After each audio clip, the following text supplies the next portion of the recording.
and welcome to the Sci-AI Podcast. This is episode number 10, and today I have a great guest with me. His name is Daniel Jue. Daniel is an independent artificial intelligence researcher at Cognami in the US.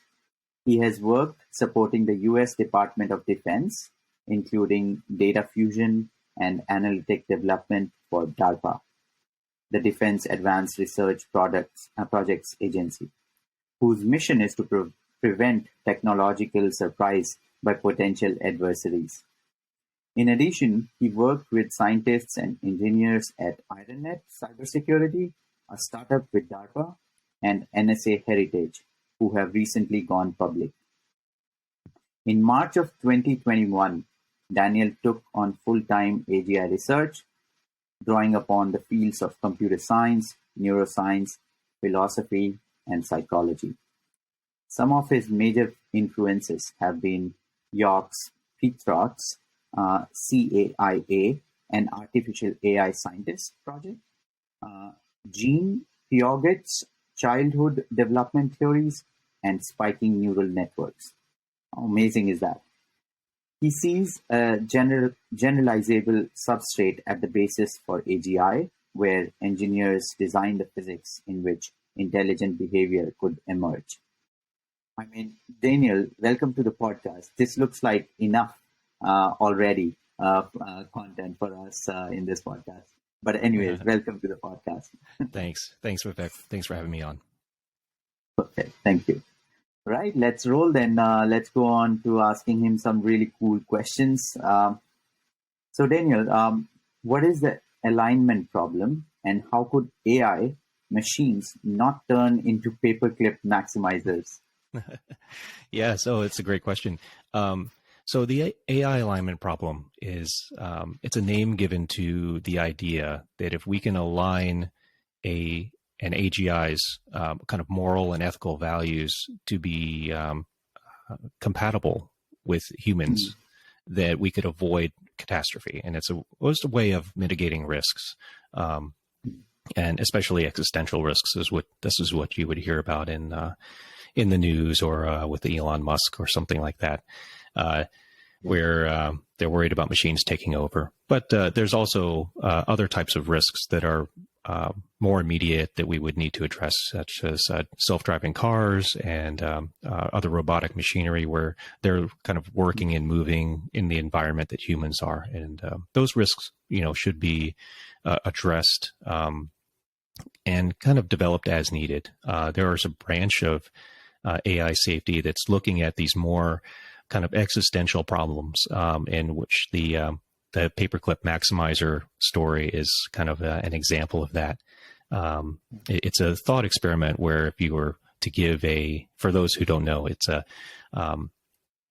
if you were to design a machine that was built with its goal is to build paperclips, and that's all it wants to do, and that's the only way it'll be satisfied is if it's continuing to build more and more paperclips, and eventually it brainwashes humanity and takes over the world and spreads throughout the galaxy and turns every piece of matter into paperclips. And it's an interesting thought experiment. I don't think that it's. I think thought experiments are good because it helps us give a definition. It's like, well, how likely is this, and what will we do to avoid this kind of virus-like, self-replicating, gray goo. There's all types of names for these situations where things can get out of our control, and where we would lose the ability to turn it off, without even having it being malicious. That it just wants to replicate, and these things do need to be talked about. I don't think that that's really a risk that would happen. I think the way that we're developing AGI, I think there's much more sophisticated, subtle ways that we could lose control. I also don't think that it's good to be fear-mongering about it. At this point, we're so far away from an actual AGI that what actually needs to take place, and this itself might seem scary, is we need to make advancements towards AGI to better understand what the actual risks are going to be. The types of risks that they're talking about now, some of them are very far-flung and not very realistic, or I would say not very probable. But there are other types of risks that we need to take into account. One of them being very much the impact it'll have on humanity and society when things like the economies and the social structure is disrupted through having lack of jobs and lack of need of jobs. As you know, they're already calling it the fourth industrial revolution. So this is something that's going to be a lot faster than the previous industrial revolution, where people that built wagon carts and stuff could, adapt over their generation to, help build things for cars. This is going to happen very quickly, I believe, and it's going to be a big shock to the system. Fantastic. Yeah.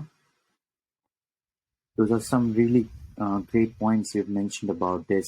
If I can ask a follow-up on that, then do you think then AGI will be our last invention? As I've read in some podcasts, heard in some podcasts, read somewhere that, that AI or AGI could become our last invention, because post that it is such an exponential kind of intelligence that post that, what is it that you will discover, or what is it that you will invent?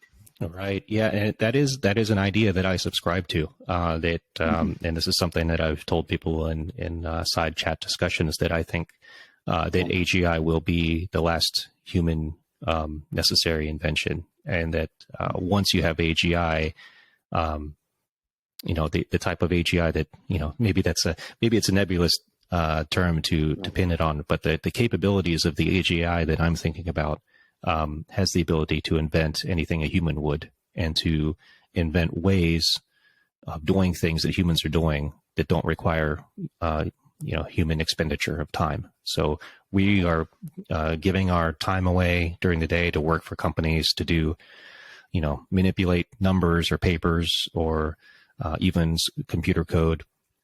We're kind of working and trading our time for money. And I think that this kind of thing will go away, because when you have, let's say we had a machine that could print out anything that you'd want. It's created a house size 3D printer, and it can print out, a Ferrari for you, or a Lamborghini, or whatever. And it's, what is going to be the need of money when it's able to harvest its own resources out of the earth, without human miners, without human need for intervention, and basically using power sources that it's come up with to, generate, things that we've asked of it. If it's, if we've built a system that we can ask things of. So I think that that along with when we get to something that's an AGI that is a human level intelligence, it's not going to stop there, as Bostrom has said. It's going to keep going.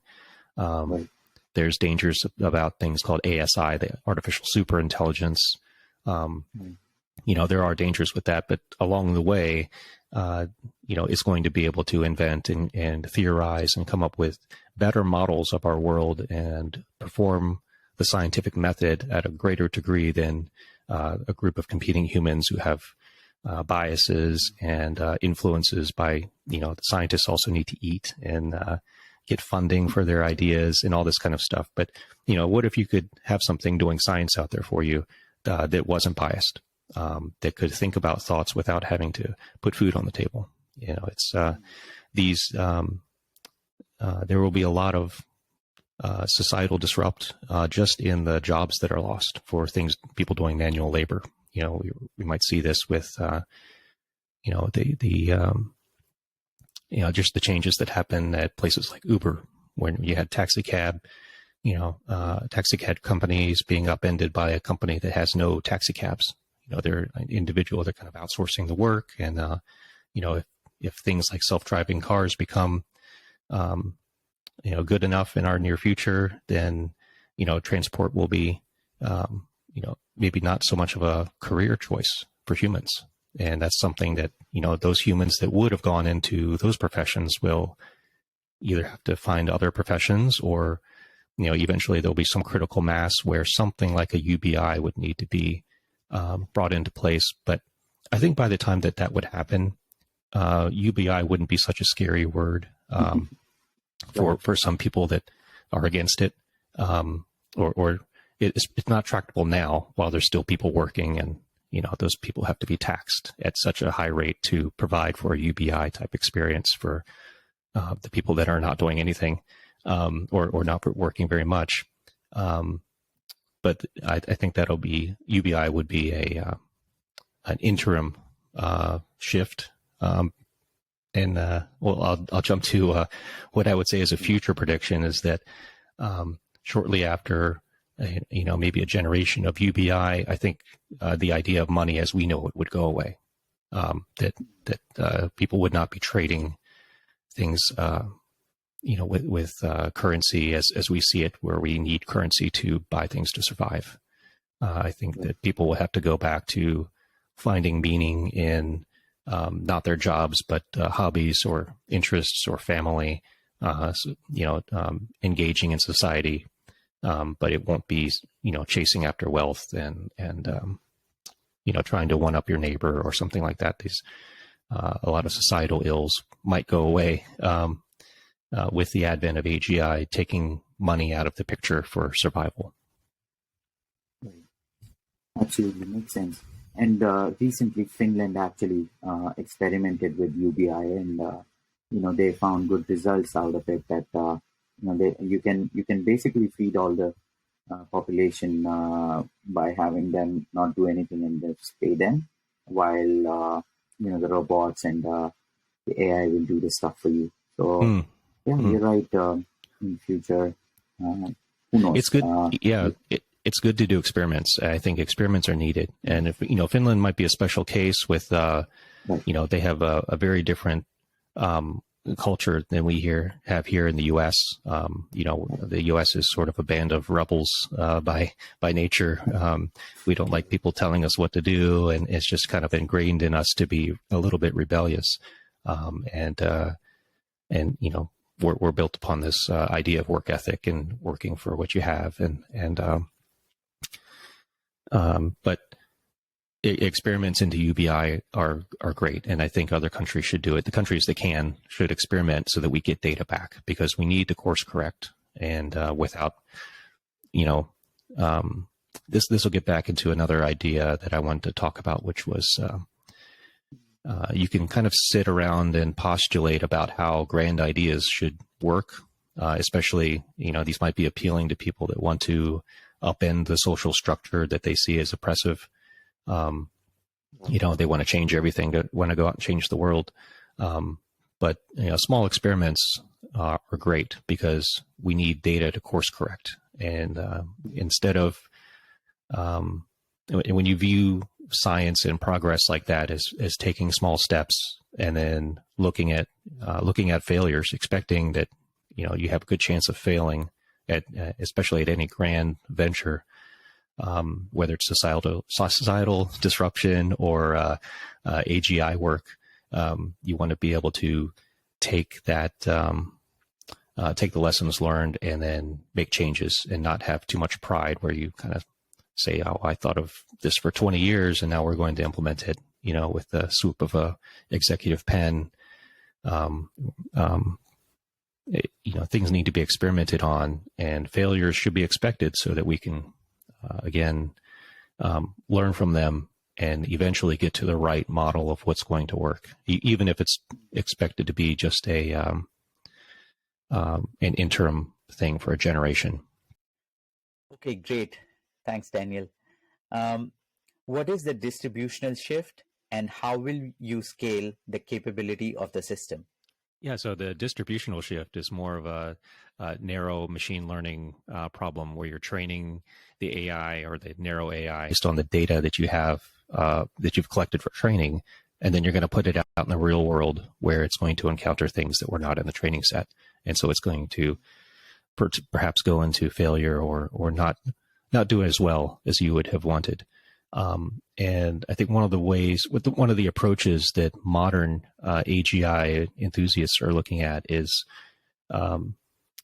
it's kind of similar to what's going on at OpenAI, and I think it was Uber with the Poet system and open-ended learning, and expecting that you're going to have continuous learning, that you build the system so that it's always learning. There is no like separate training and test and deployment stage.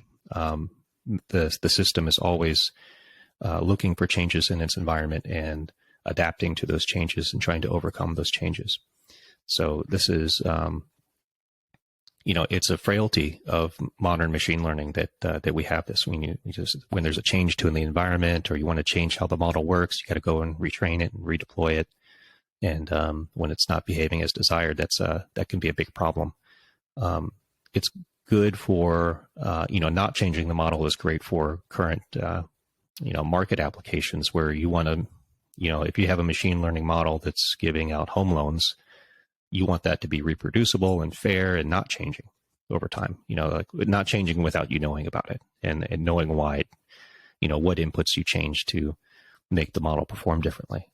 If it was changing on its own, then you have to go and look at, can it explain itself? Why, what input caused it to stop giving home loans to certain people?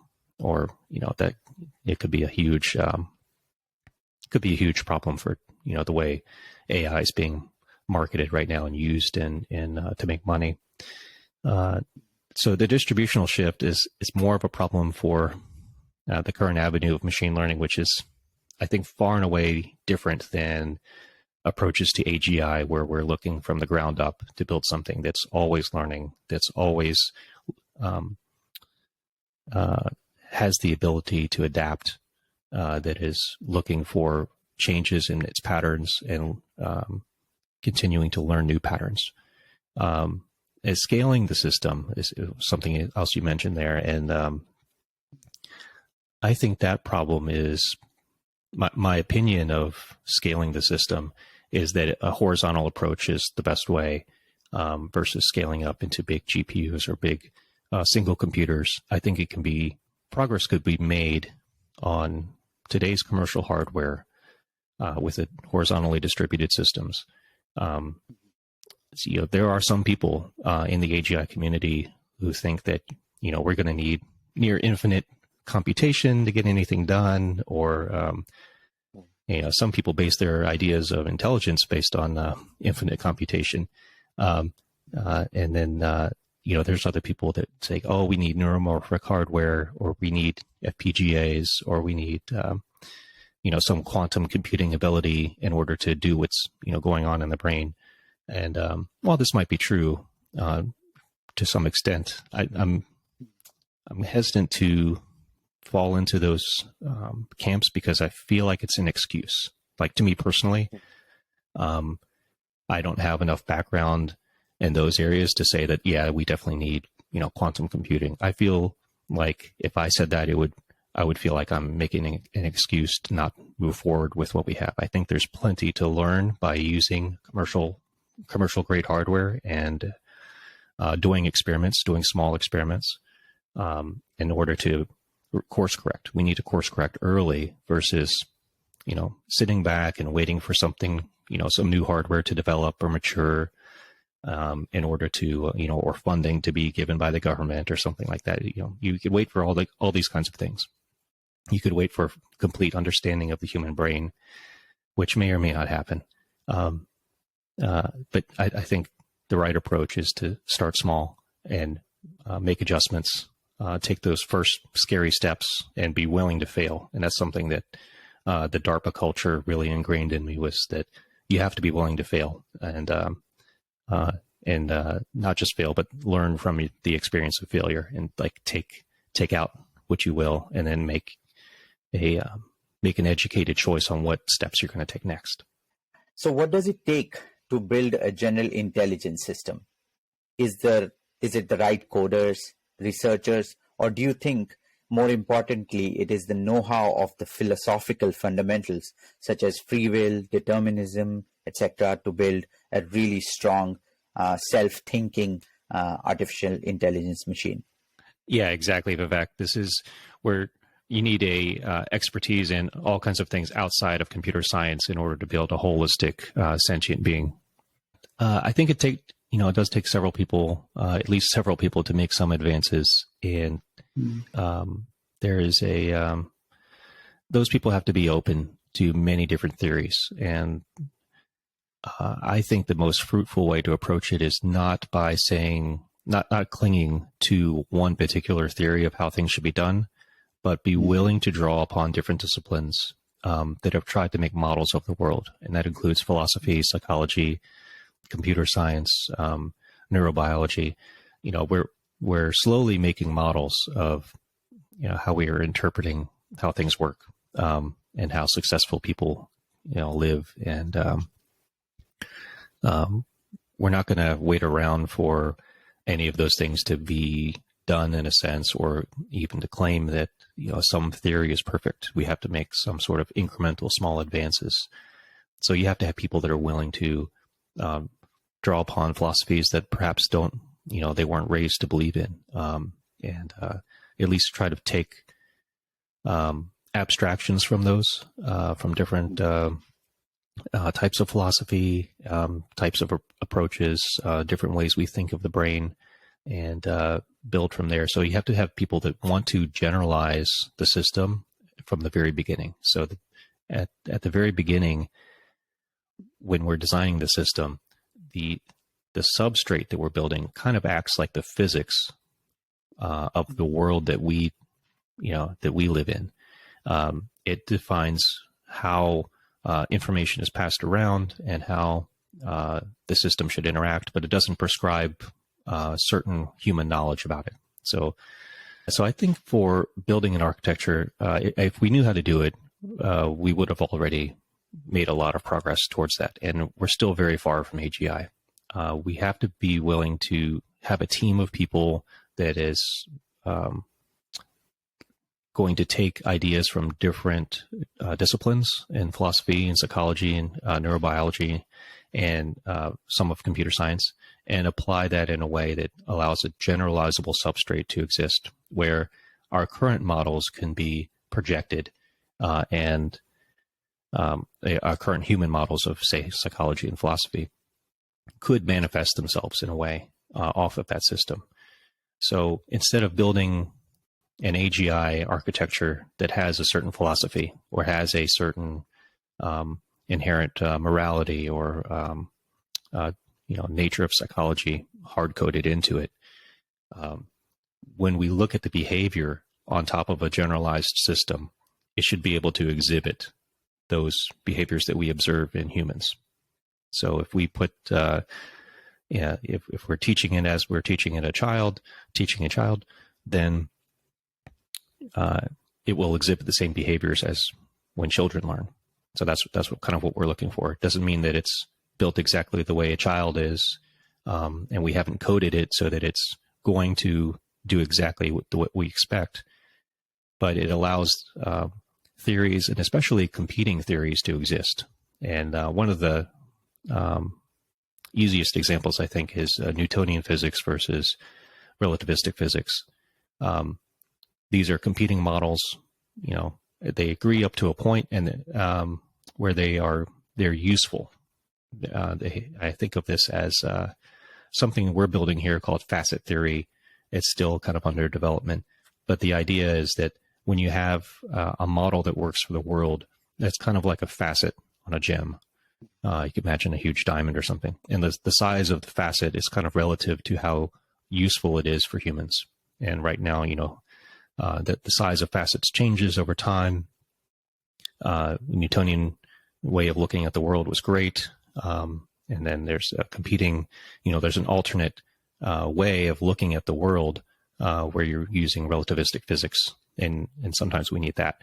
But both of those models need to coexist, and they're not absolutely compatible. So the AGI system needs to be so general that it could exhibit both of those, and not only those. It wouldn't be limited to what we've come up with as humans, but it would come up with, as maybe Stephen Wolfram has talked about, other types of mathematics, other types of ways of building logical systems. So, as per you, who is more dangerous for our existence? Is it the humans ourselves, or is it the sentient AI or the artificial general intelligence who will have the capability to think by itself? Right now, definitely humans. Humans are the biggest dangers to themselves, in my opinion. And later on, when we get more towards closer to having AGI, we will need to address the concepts of AI safety and the existential risks that it might pose. But I think an even bigger risk is the impact to society and mankind when we're talking about disruption of the jobs and economy and loss of the economy as we know it. The trading of human labor for money or for resources. These are topics that will definitely need to be brought up, and I'm not sure that we can find our path right now. It's like we're not close enough to it to chart a correct path. We need to get a little bit closer with AGI before we can have more people talking about it, more people bringing up the conversation about, how are we going to adapt? Society is going to change in that amount of time, I believe. So we'll have better discussions about, the risks that we've overcome with narrow AI, I think will help our talks about AGI risks. But I don't want to get bogged down in just pondering about AGI safety. And at some point, the AGI itself should join us in its own ponderings about safety of itself. Whether or not, there's going to be some people they have free will, or they should act like they have free will and responsibility, but they will choose whether or not they want to, how much AGI they want in their life. There will still be, I'm sure there'll still be, on the economic viewpoint, there will still be people that want human-made goods and participate in human activities of sports and music and arts and these kind of hobbies and things to find meaning in. There's other people that will want to do what they've talked about in cybernetics and implanting chips in themselves and in order to be smarter or otherwise enhance humans so that they can live longer or travel into hostile environments and things like that as Elon Musk plans to spread humanity throughout the stars, right? So I think that's an open question, and I think we'll only get a better answer once we're a little closer to AGI. So some people think it's 5 years. The media probably will tell you that it already exists, which it does not, but by far. So some people will say 5 to 10 years, but they were saying that 5 or 10 years ago. Some other people have measured it in Nobel Prizes, so they think it's 100 Nobel Prizes away, and which is maybe fair to say. There are a lot of discoveries to happen. Those are not requirements, but I think things that will happen along the way. We don't need to wait for those 100 Nobel Prizes to make a lot of progress in AGI, whether that's learning about how the brain works or how society works or successful economic structures. Follow up on that, Daniel, is it fair to assume that when an AI robot can one day become invincible and can potentially eliminate us, because perhaps their goals might not be the same like ours, and they would want to wipe us out or any kind of hindrance in setting sail for achieving their ambitions? What do you think about that? I think that's a great thought that we should be thinking about. There is a analogy of, when we want to build a highway, we don't ask the animals that are in between before we build it. There's other, when we build an AGI that wants to introspect and think about its own thoughts, the approach that we're taking at Cognami is called, I like to call it in here, it's pathology first development. And what that means is that we're building out systems that can exhibit pathologies that we would see in humans, like depression, uncontrolled anger, in small areas where they can't actually do anything. But they're looking at, we need to be able to recognize this, and we need to build systems that can recognize these failure modes that humans can get themselves into, rather than trying to build a system that is airtight and could never exhibit these things. Build a system that could exhibit these things and can choose not to do it.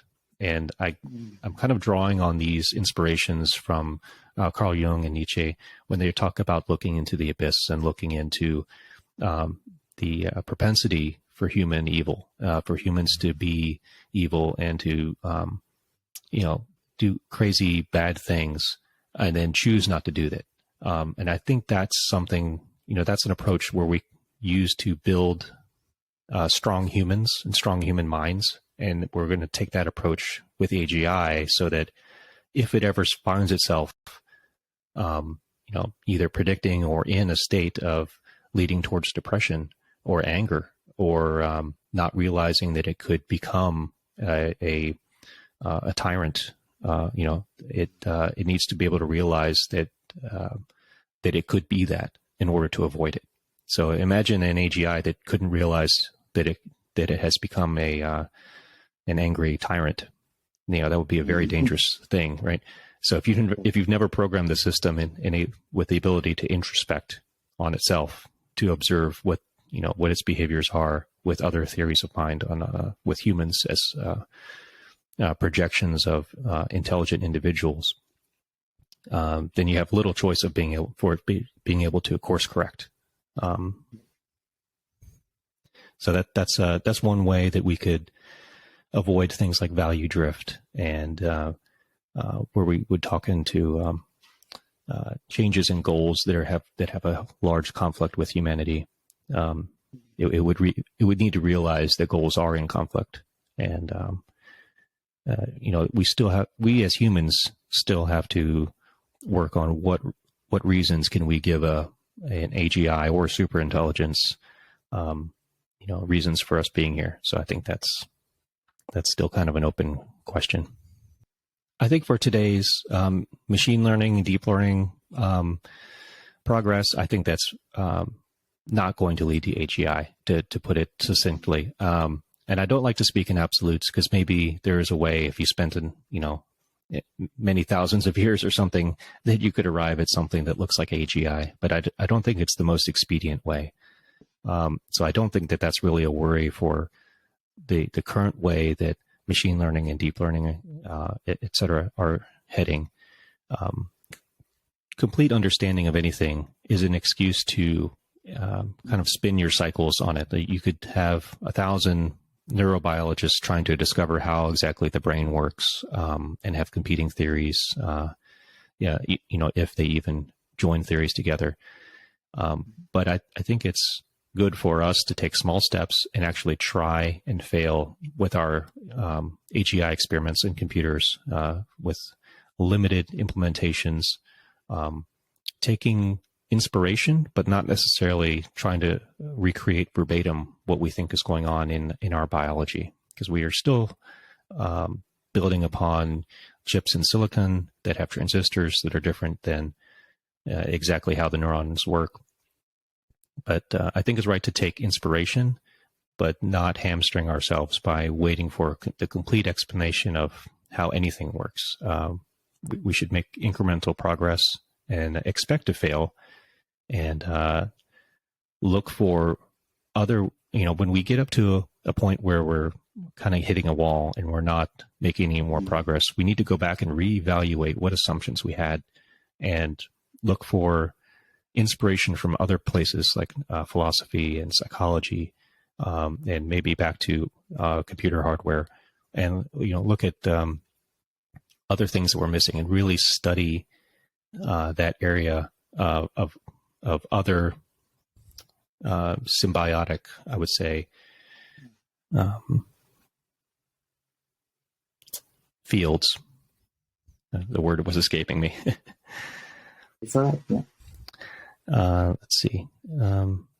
So biological biologically plausible approaches, I think, are the most fruitful ones. I think that's something that we should definitely pay attention to, but we don't need to copy the way the brain works verbatim. We need to look for the right level of abstraction. And, in the past of GoFi, we looked at pushing symbols around in order to make sense of the world, and people were building ontologies. And I'm sure your audience understands that that's it was something that is not going to get very far. And then there's other people that want to recreate the brain down from the cell level and the chemistry going on inside. And at some point, it's not useful to talk about, say, a fluid in thermodynamics at the level of atoms. You want to, look at it at a higher level of abstraction, but not too high. So finding that middle ground to start on is really what I think that's one of the hard problems to get started. But once you've chosen it, you do need to iterate on it. And if it fails, go back and reevaluate. Was that too high of an abstraction, or are we missing something that's happening in the neurobiology that we need to restudy? So, again, it's incremental progress. It's one step at a time. And when you run out of progress, you need to go back and reevaluate and expect that something you thought was wrong.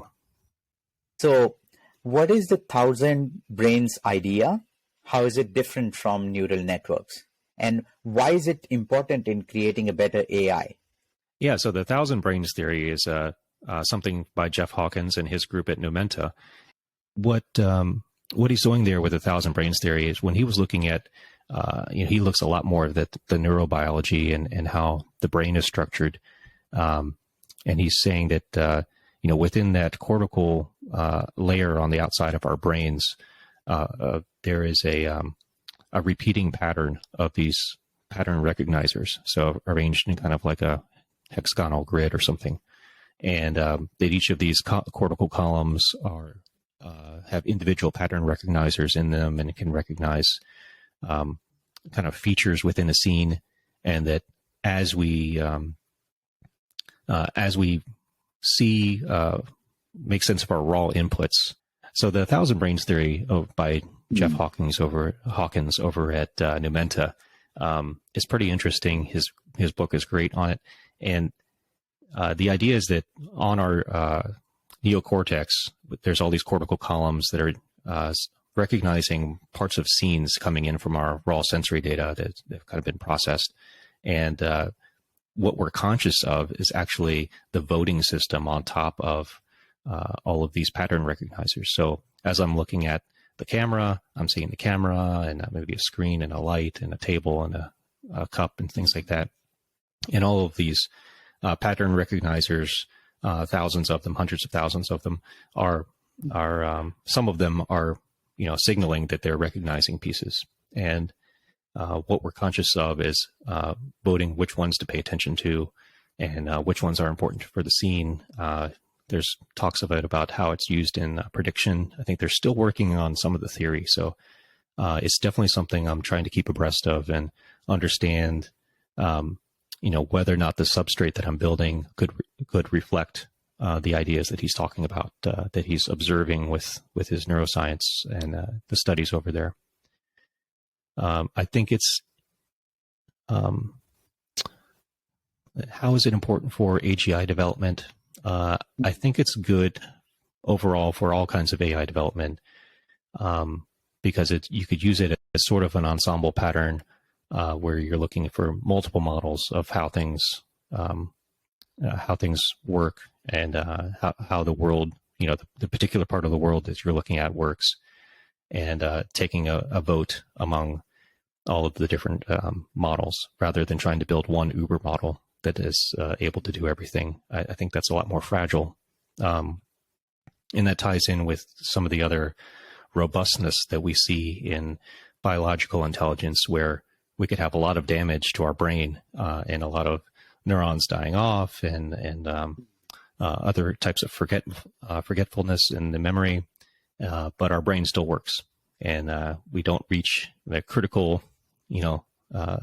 human blue screens of death very often. Like it takes a lot to really knock us out completely we're able to make sense of the world with very noisy partial input and make sense of things that we only have, some things that we might even see as intuition. We're not even sure why we think of why certain thought comes to mind, is because, we've seen inklings of certain other patterns around. And some people tie this to analogy as being the structure of intelligence, or the way that intelligence is kind of built to be able to see graph isomorphism between different ideas, saying that this is related to this in the same way that that is related to this other thing.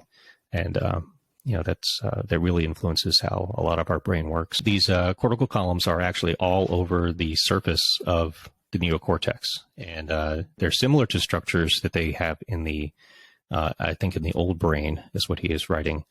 And that, somewhere along the lines of evolution, the DNA expressed that this certain pattern should be repeated over and over and over. And I think Vernon Mountcastle was quoted as one of the inspirations for his theories. So those, your viewers might be interested in reading some of his work. He was a neuroscientist, I think they might have called him the father of neuroscience back in the 70s or 80s. How does building cognitive architectures help in creating the right kind of artificial general intelligence machine? Can one create a super intelligence without building these cognitive architectures? I think you could, but it's not going to be likely. I think the most, that maybe there's this idea that all paths lead to AGI, like enough random rolls of the dice would get you an AGI or something like this. But the most efficient way is going to be drawing upon cognitive architectures as we've come up with them. And we've come up with a lot of different ways of thinking about how the brain works. And these are models just like any other scientific or psychological model. And building them using them is going to be the most expedient way to get to AGI. And I wouldn't put all my eggs in one basket, though. I think that any group that's planting their flagpole down and saying this is the way it needs to be and this is the absolute truth, I think they might be missing a lot. There's a risk of them being fragile, because I don't think that any of our, the trust we place in science is maybe a little bit misguided because of how science progresses. And if anyone's read Thomas Kuhn's The Structure of Scientific Revolutions, we can see how erroneous we can be and how sure of ourselves we can be for a very long time until something comes along and kind of knocks the foundations out from underneath us. So we need to be aware that that can happen. And we need to be drawing upon different types of theories and seeing what are the similarities, analyzing specifically the incompatibilities, and but not dwelling on them too much. So using multiple models of cognitive architectures for inspiration, and then actually iterating on it. So you can iterate on any of the existing cognitive architectures. You can try to mix pieces of different ones together that are compatible, and you could. I think that's the best way to make progress. And I think without, if you're not using any cognitive architectures at all, then what are you really doing? So you might be. I think it would be a very hard way to go about it. If you remember, Stephen Hawking shared once that the development of full artificial intelligence could spell the end of human race. Do you think that it is true? And if not, then what will we do in the coming future in the area of artificial general intelligence research that will not end our existence? How will we safeguard ourselves from it? I think it could be a danger in some people's implementations of it. I think an AGI needs to be able to recognize its own failure modes and its own ability to do things that other sentient beings like us would not find favorable. I think it is a problem in the far, far future. I think we're very far away from AGI right now. And we need to make that small incremental progress in order to better assess what the actual risks are. we can think of existential risks and wiping out humanity, but there's other risks that are more subtle that we should consider. Again, looking at how the economic structure will be changed and how human meaning, we find a lot of human meaning is tied to what you do for a living in your career path. And, with careers being gone, I think there's more of a danger of humanity through this kind of secondary effect versus a angry computer that wants to take over. So I think there are definitely ways of building an AGI that would lead towards kind of a tyrannical entity that doesn't really care for our well-being. I don't think that that's an immediate threat. And I think the approach that we're taking happens to mitigate that the best by building systems that can introspect on their own thoughts and have a theory of mind of other intelligent beings, us included in that, and being able to realize whether or not it's fallen into a failure mode that we see in our neuropathologies like depression or intense anger or that's uncontrolled, or other types of things that we've seen in humans. So we look into that abyss and realizing how bad that humans can be, it needs to be able to understand how bad itself could be so that it can choose to do better. So that's the way I think that we can mitigate that real existential risk. But we humans, we need to figure out what we're going to do with ourselves, because I think for the long term, humanity will still be the greatest danger to itself. That's appropriately put, because historically we have seen, the wars and so many bad things that happened that could have ended our civilization completely. But we have other things to worry than to blame on AGI. Yeah, we shouldn't be scared to look into the darkness of history and see what went wrong, so that we can mitigate it. It's I think it's an error on our part to shield ourselves from the evils of the past, because it keeps us from learning about how to prevent it. Right. Absolutely. So, what kind of problems AGI will solve that a narrow AI can never do? Because as far as my understanding goes, narrow AI or the weak AI sort of is fixing problems, small problems that exist today in our world, which big companies like Amazon and others are sort of pouncing on. But what is it that primarily AGI will focus on solving? Yeah, so I think it's the things that humans are doing best, things that require a great amount of generalization in unknown and changing environments. Maybe the best example of that right now is self-driving cars, where it's, you're having heavy machinery interact with random pedestrians in an open environment that's changing and has, weather and all these other conditions too, of the actual real world to involve itself with. Is much more varying than, say, a robotic arm that's in a factory where the factory workers know not to get in the way and stuff like that. So narrow AI will, excel at things that, it's kind of an embarrassment that humans are putting their effort into, and doing a lot of manual labor and things like that. That when you think of how beautiful all of our human brains are, and some people are kind of wasting it essentially on trying to make a living doing things that really aren't very meaningful, or just trading their time for money.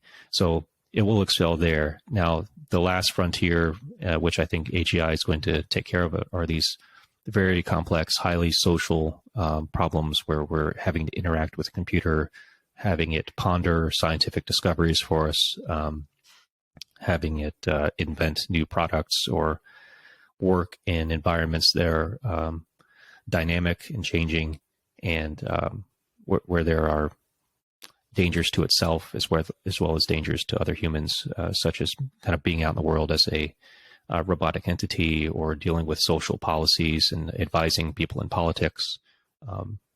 AGIs where, you're not going to get a narrow AI that really helps a political leader be a better leader. It might inform them with some data, but it's not going to be able to come up with, new policies and explain exactly why it predicts that this is going to be good for humanity, which is one of the things that I think AGI could help out with is kind of the turmoil that we see in world politics. So better informed leaders and with the ability to inform all of the populace as well as to why certain decisions are good or bad. Will the past be indistinguishable from the present? The reason why I ask you this is think about the memories from our childhood. We remember some of them, and in some cases, many of them, but not most of them.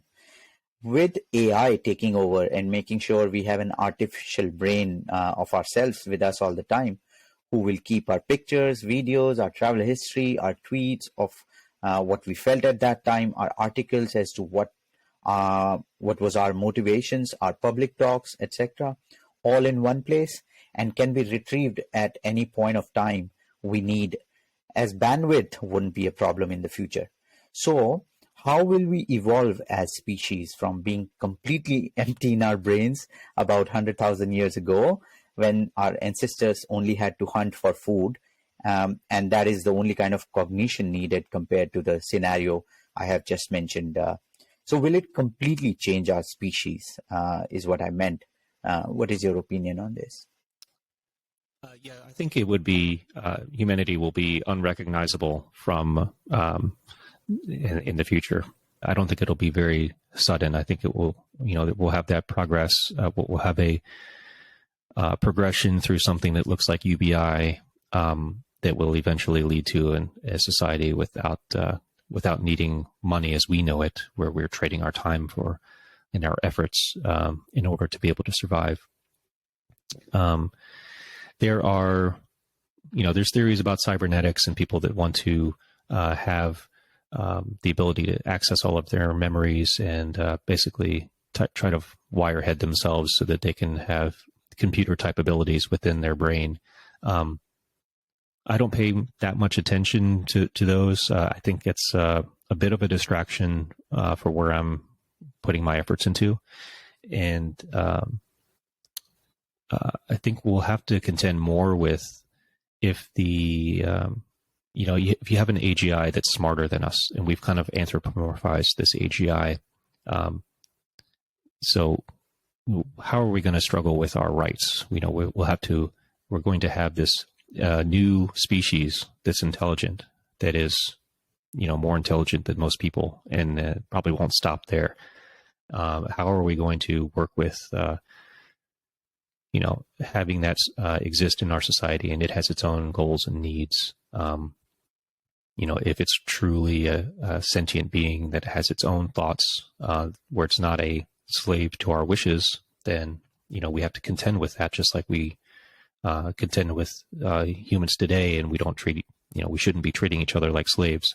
So each person has their own goals. We contend with that in our society. We have societal norms that we've built up, but that's largely for people that are of the same level of intelligence. But if we're talking about something towards an ASI, we might be beholden to decisions that they've come up with, which for every reason that they can give, it does seem like it's a better reason, whether or not it's better for mankind or not. I think we'll have to see that when we get there. Yeah, so once we have an AGI living amongst us in society, as Elon Musk would probably say, that there's no putting the genie back in the bottle. We have a new type of intelligence to contend with, to live with, and we'll have to decide. There's going to be a lot of stress as we come to decide how we're going to live alongside this new entity. There's been a lot of smart people that have taken their decision on this and maybe thought deeply about it. I try not to get distracted with it because to me, it has the smell of a distraction. And And it's something that I've written down in my. Perfect. Thank you. If we have not understood our brain yet, how are we able to build a successful artificial general intelligence machine? How do we know how many neurons connect with each other in such a complex form in our brain? So do you think we are going in the wrong direction when it comes to building the right kind of artificial intelligence? I think that narrow AI and machine learning probably will never scale up to an AGI, and it's better to be brain inspired than trying to recreate the brain as fully as we even currently know it. Talked about cavitation, this idea of when you have like a propeller on a torpedo or on a submarine, and you spin the blade fast enough on a boat. If you spin the blade fast enough, you get this cavitation effect where you're actually damaging the propeller, and you're not going as fast as you could because you're just spinning your wheels and not really getting anywhere. So in other words, it's not the most efficient use of my time. And I think that, just like other ideas in philosophy and psychology and, even other ideas in AGI, it's something that you could spend your entire life studying. And you never really arrive at an answer because you could just spend time debating these ideas, and only to be challenged by the next generation that has a slightly different take on, and now you have to defend that again. So I don't think it gets us towards AGI at all, and I don't think it affects my personal approach to AGI. I think that even if we were living in an AGI, does it really change how I'm going to build the AGI? Probably not. Now, here's something that I do think is important, is that the AGI itself should be able to ponder whether or not we're living in a simulation or not. That's something, if we have unanswered questions, then let's build an AGI that can be there right alongside us, pondering about these, philosophical or types of large questions that we don't have enough information right now. I don't know how many philosophers and maybe psychologists have delved into, what is consciousness and how is it defined, and what is, why are we here? These types of questions. I think it's useful to think of the behaviors of a conscious being and then try to build a system that will exhibit those same behaviors. And then you think of different behaviors that aren't being exhibited, and you go back and change your underlying implementation so that this new type of behavior can also emerge. Great answer. Thank you. So what is consciousness, and how will AI become sentient? How can we achieve this feat? Well, we don't really understand our own consciousness that well, but from what we do know, we have feelings of intuition that we really can't pinpoint as to why, and they're not explainable. So we have this feeling of experience when we, we feel the limits of our own body, the limit, the outer surface of our own body, and the feeling of existing in the world from all of these sensory channels that are feeding into our brain.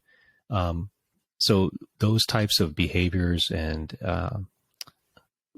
should be built into the system so that it can allow for something that exhibits what we think of as consciousness, and then course correct. So again, we're not going to get it right the first time.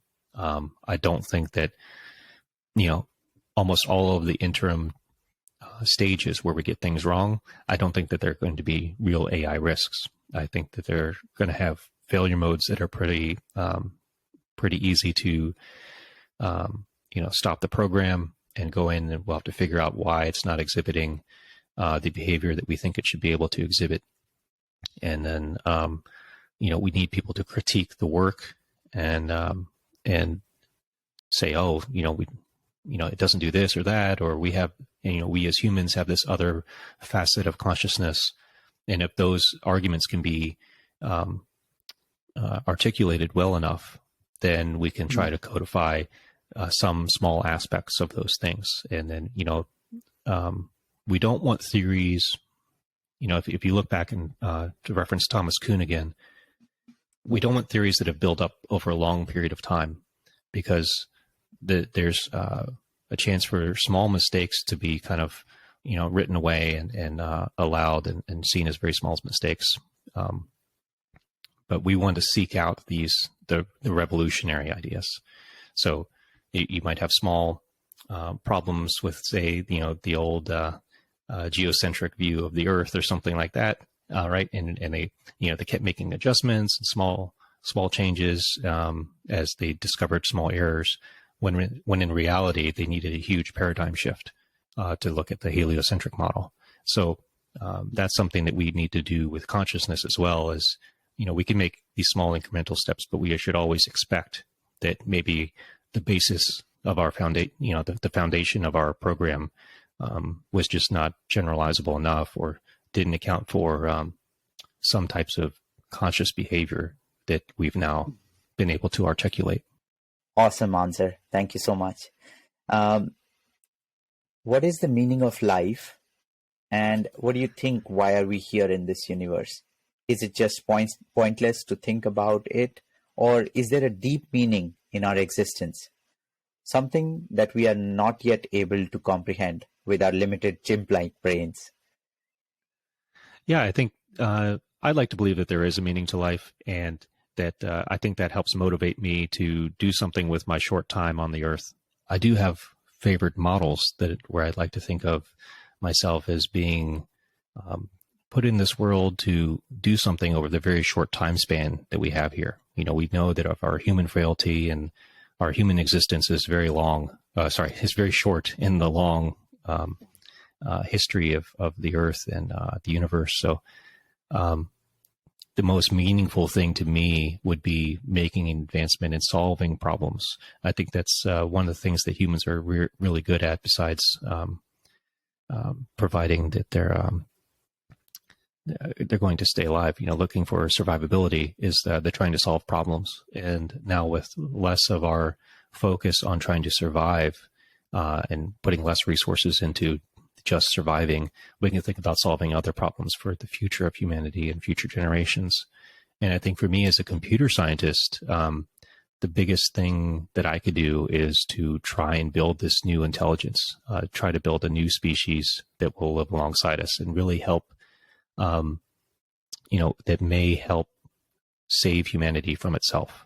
I think that we've created so many problems here as humans, just amongst ourselves and maybe with our environment and, all of the tribalism that's going on, even just recently. We need to look at ways of solving more problems. And I think AGI can help us solve some of these problems that we've created.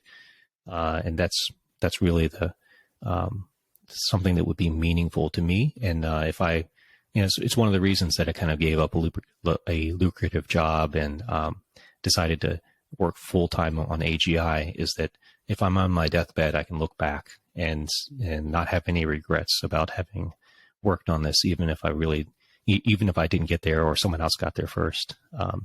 It's really about, I tried to do something meaningful with my life. I'd looked for the heaviest load I could find and lifted it and tried to move it forward. And then, the other thing is that, some people look to spirituality for a meaning of life. I think that's a fine way to try and frame the world, to try and make sense of it. And I wouldn't put it past an AGI to look at, frame the world and make models of the world that we don't really understand, or that we might have conflicting ideas about.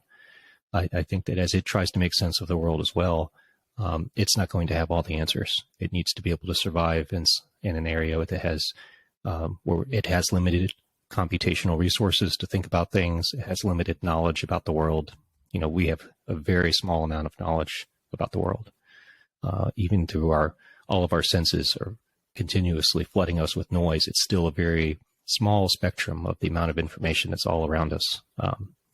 One of the things that, when we look at the meaning of life right now, so much of it's tied to what we do for our our living and our work and the struggles we go through with our careers and trying to make money and survive in this society. So when the need for human labor is reduced substantially or eliminated,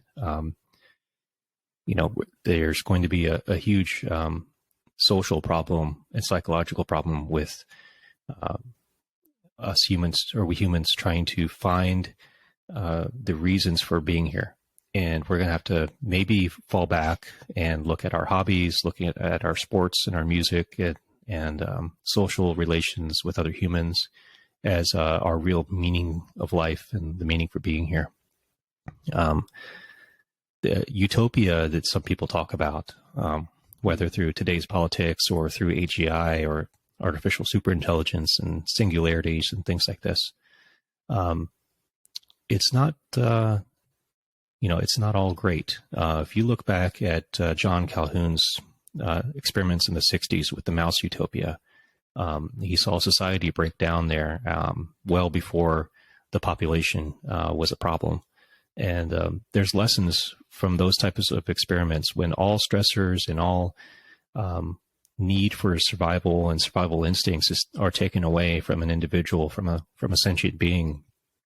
There is a societal collapse. So it's not, the utopia is not something to be taken lightful as like, that's the dream end goal. We should look at our, mankind as, we need something else to do so that we can preserve some type of social structure that keeps us from, being too complacent or having no survival instincts. We need to keep that as long as it's needed. Yeah. So I think that is how we end our podcast. And Daniel, do you have any parting thoughts? How do you like coming onto the podcast? And I loved every moment of it. So yeah. Yeah, thanks so much for having me on. It was great talking with you about these topics. I hope that other people go out there and get interested in AGI and at least get the thought in their head about, what are they doing with their lives? Even people that are not interested in AI, it's really seek out meaning for yourself, and maybe don't tie the meaning too much to a career that's, it's all about money or looking good. But think back on what are you going to do with the short time you have here, and try to avoid nihilism and avoid thinking that that there's no reason for being here.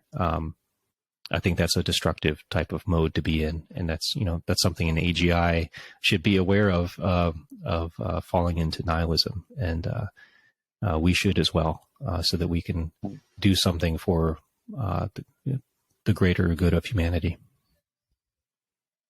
Thanks for having me on. Fantastic. Yes, fantastic. Thank you, Daniel. Absolutely loved it. Yeah. Great. So, great. Thank you so much. You have a great day, and hopefully we will meet again soon for another round where we will ask you more, these cool questions around AGI and AI. Thanks. The pleasure was all mine. Thank you. Have a great day. Bye. Thank you for listening to this podcast. Please support this podcast by liking, commenting, sharing it with your friends, and also subscribing to this channel. Thank you, and we'll see you next time. Thank you for listening to this podcast. Please support this podcast by liking, commenting, sharing it with your friends, and also subscribing to this channel. Thank you, and we'll see you next time.